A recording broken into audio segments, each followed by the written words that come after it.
Somnifère, le podcast.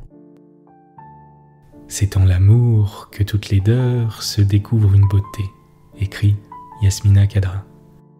Bonsoir à tous, nous sommes le jeudi 18 novembre et Somnifère vous raconte ce soir l'histoire d'une relation complexe, celle de deux femmes, Marthe et Diane, qui malgré leurs différences réalisent bientôt qu'elles se complètent et décident de ne plus se quitter.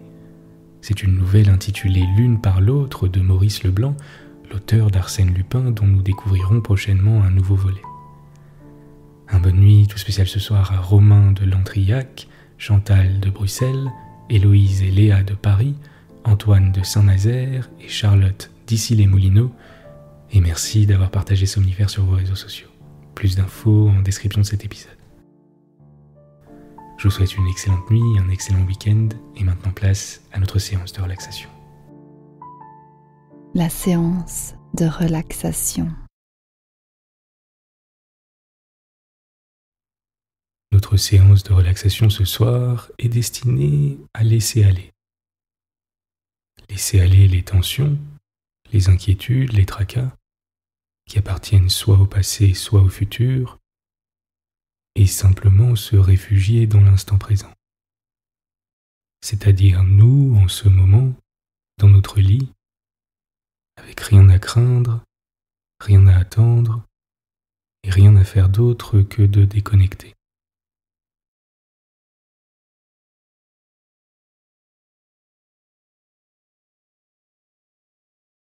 On va commencer par prendre une grande inspiration en laissant l'air remplir nos poumons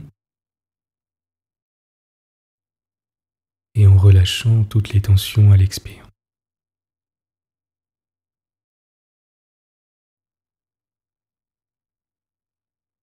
Une deuxième fois, en gonflant le ventre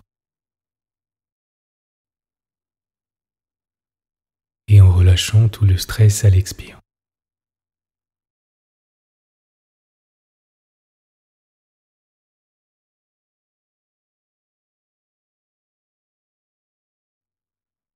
Si ce n'est déjà fait, adoptez une position confortable, mettez-vous à l'aise et laissez tout le reste de côté.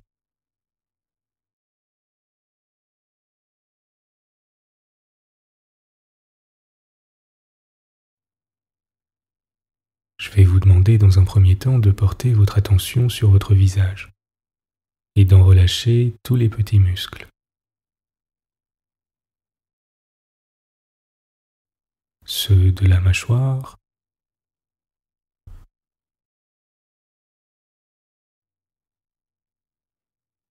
ceux du front,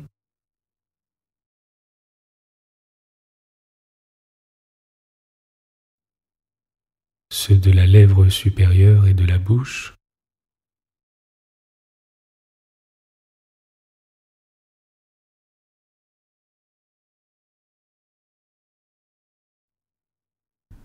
l'espace entre vos deux sourcils,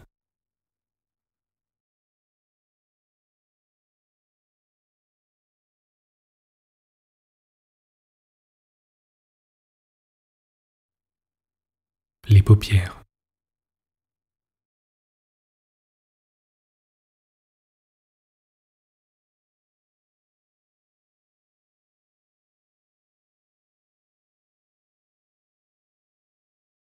Assurez-vous que votre visage soit entièrement relâché.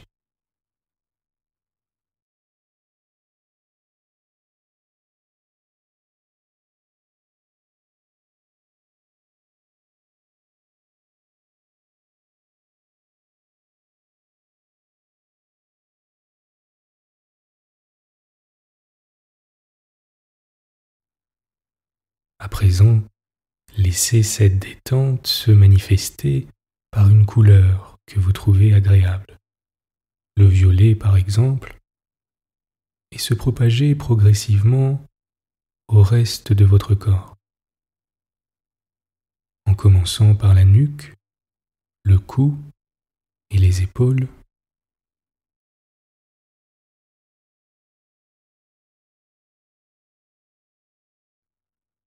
pour descendre lentement, progressivement, et arriver jusqu'à la pointe de vos pieds. Je vous laisse quelques instants pour laisser cette détente se propager et porter simplement votre attention sur votre corps.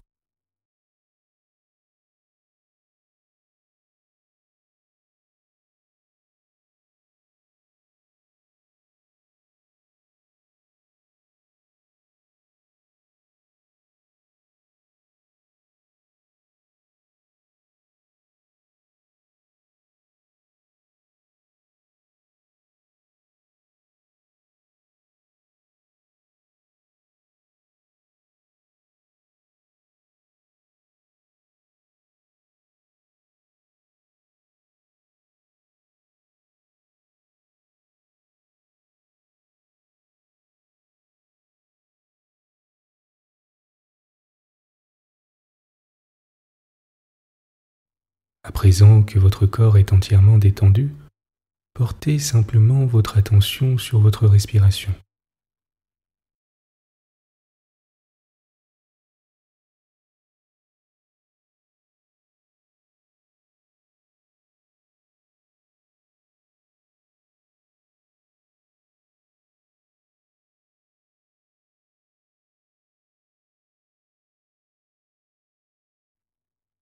En observant simplement la manière dont votre corps inspire et expire.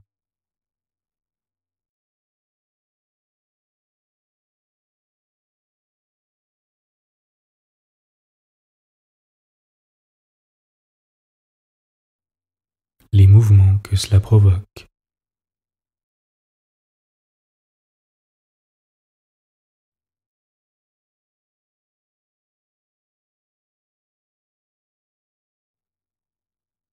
Les variations de température à l'inspire et à l'expire.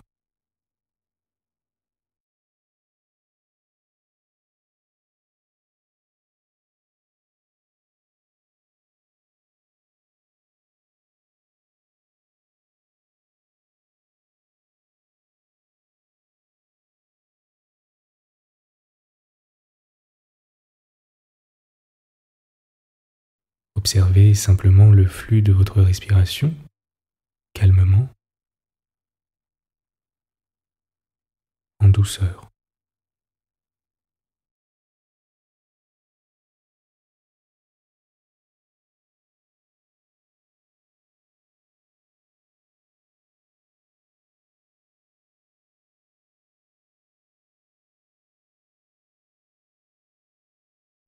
Observez les appuis de votre corps avec le matelas.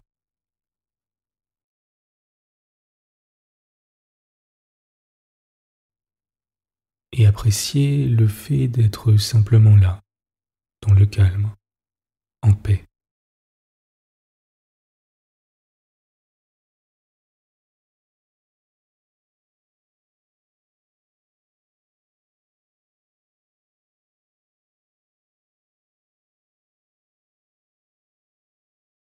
Continuez de porter votre attention sur votre respiration et sentez comme la détente s'installe davantage à chaque expire.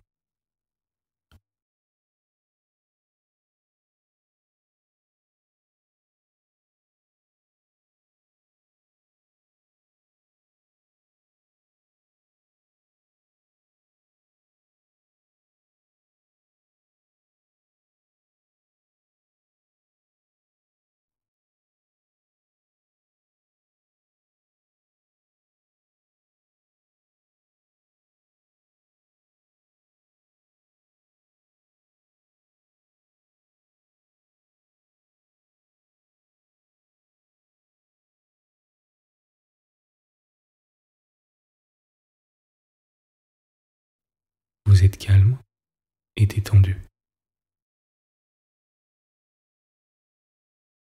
L'histoire du soir. Maurice Leblanc, l'une par l'autre. Elles formaient un couple étrange, Diane si belle, Marthe si laide que leur intimité semblait inexplicable. Encore comprenait-on que l'une s'embarrassât de l'autre afin d'établir une avantageuse et perpétuelle comparaison. Mais Marthe, par quelle aberration s'exposait-elle à un rapprochement aussi périlleux? Seule elle passait inaperçue, près de Diane, elle inspirait de la pitié. Était-ce calcul, désir cupide d'attirer sur son ménage les faveurs d'une compagne plus riche? Elle ne demandait jamais rien. Elle ne parlait de son ami qu'avec respect et enthousiasme sincère. Moins que personne, Diane découvrait les causes de cette conduite. Elle ne connaissait la jeune femme que depuis 1 an et s'étonnait même que leurs relations fussent si étroites, n'étant justifiées par aucune similitude de goût ou d'humeur. Mais très bonne et n'ayant rien à cacher de sa vie, elle tolérait autour d'elle cet empressement un peu indiscret, sans trop approfondir les motifs qui le pouvaient provoquer. Un jour, parmi la foule d'un grand magasin, elle avisa le manège d'un inconnu qui glissait un papier entre les mains de Marthe. Celle-ci, derrière son manchon, lut le billet et dit « Je vous demande pardon, mon mari m'attend. » Elle s'éloigna rapidement. Aussitôt, Diane chercha l'étranger. Il avait disparu. Elle crut à une erreur, mais le fait se renouvela. À voix basse, un homme d'un certain âge jeta quelques mots à Marthe. La jeune femme ne bougea pas. 1 minute après, simulant un malaise, elle s'en allait. Et dès lors, Diane surprit avec stupéfaction que partout, en public, au théâtre, au bal, s'improvisait la même comédie de billets insinués et de phrases chuchotées à l'oreille. Toujours, derrière son dos, elle devinait des signes furtifs, une mimique laborieuse, une correspondance affairée. Que la conduite de son ami fût répréhensible, elle n'en doutait pas. Mais quel rôle lui réservait-on à elle? Pourquoi la mêler à toutes ces malpropretés? Elle lui ferma sa porte. Marthe força la consigne. Pour prévenir les reproches, elle se mit à genoux devant Diane, lui baisant les mains contre son gré. « Vous savez tout, n'est-ce pas? Et vous me méprisez. » Il ne faut pas trop, cependant, me mépriser. Il ne le faut pas sans m'entendre. Voulez-vous m'entendre? Diane s'émut de ce ton humble et pressa les mains suppliantes. Marthe murmura. « Je suis très laide, dites. » N'obtenant pas de réponse, elle reprit. « Voyez comme vous êtes triste, triste pour moi, de ma laideur. Alors, songez à votre tristesse si vous n'étiez plus belle tout d'un coup, laide comme moi, avec des yeux inexpressifs, une bouche vilaine et une peau flétrie. » Du doigt, elle touchait les soyeuses paupières, les lèvres exquises et la tendre chair. Et il semblait à Diane que son regard s'éteignait, que sa bouche se décolorait et que des rides souillaient la fraîcheur de son visage. Quelle souffrance, n'est-ce pas? C'est la mienne, celle de toutes mes heures. Autrefois je l'ignorais, ma vie s'en allait en petite joie et en mesquine satisfaction. Puis je vous ai vu, et ce fut fini. Nulle envie mauvaise ne m'anima jamais contre vous, je vous sentais bonne et indulgente, et sans arrière-pensée jalouse, je n'ai cessé de vous admirer. Mais je savais, la laide n'existe pas. Elle a l'utilité d'une plante ou d'une femelle, non la gloire d'être femme. Elle inspire de l'estime ou du dévouement ou de la reconnaissance, jamais de l'admiration. Cette soirée où je vous ai connu, quel souvenir de désespoir et d'effroi. Tous ces hommes qui s'empressaient vers vous et chantaient vos louanges, la voix spéciale qu'ils prenaient en vous parlant, leur regard de prière, leur timidité, leur audace. Et moi, l'indifférence, c'est-à-dire l'accusation tacite de ma laideur. Elle cacha sa figure sur les genoux de Diane et gémissait. Je suis laide. Rien ne fera que je ne sois pas laide, les yeux qui me contemplent me le disent. Dehors, la glace des devantures me le rappelle. Ne peut-on pas oublier que l'on est laide?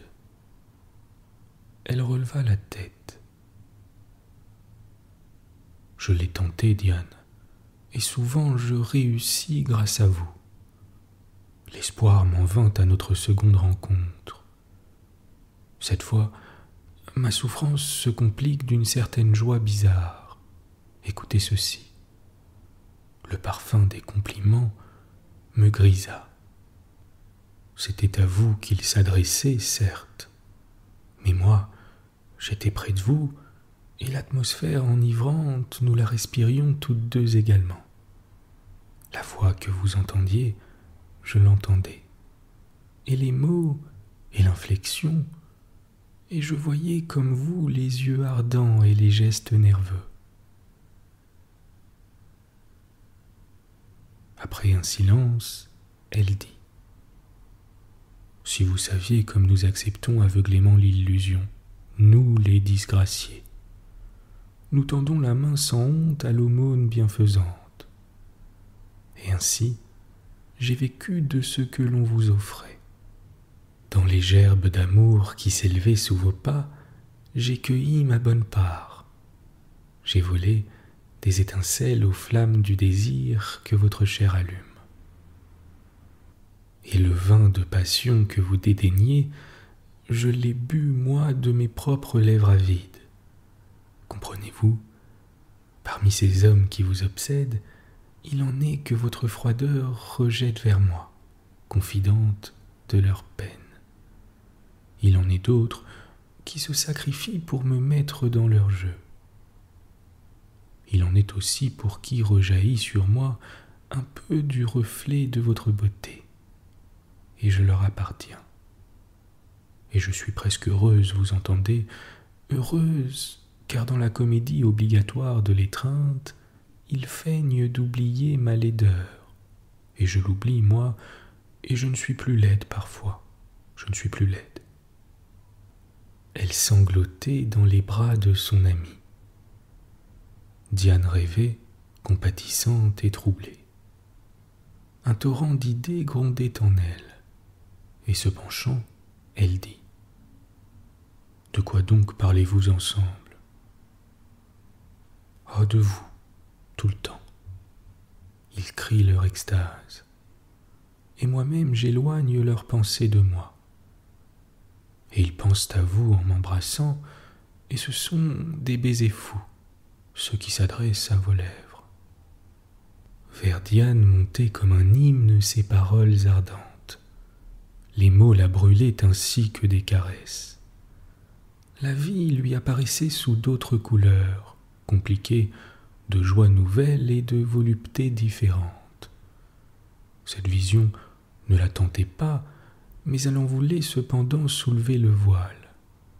Pour la première fois, elle appréciait le sens réel de la beauté et le charme des désirs provoqués. Marthe s'écria : « Vous comprenez, je le vois. » Oui, elle comprenait, et elle dit : « Sois mon amie, nous vivrons l'une par l'autre. À travers toi m'arrivera l'amour des hommes. Mon honnêteté m'en prive. Je ne le regrette pas, mais le rythme et l'odeur m'en sont devenus nécessaires. Marthe, tu seras la fleur miraculeuse par qui je sentirai tous les parfums. Que les hommes t'imprègnent de leurs désirs, je te respirerai. Tu me rendras leurs regards, leurs prières, leurs voix, leurs gestes. Tu me chanteras le concert de leurs éloges et de leurs flatteries, et je jouirai délicieusement de leur exaltation. C'est cela, vous avez compris. Tout être est incomplet. Le bonheur est de trouver ce qui lui permettra son entier développement. Je suis laide et disgracieuse, vous êtes ma beauté, vous êtes ma grâce. Et tu seras, toi, la vie de ma chair froide, et tu seras mon ardeur et ma passion, et le souffle des désirs et l'égarement de la luxure.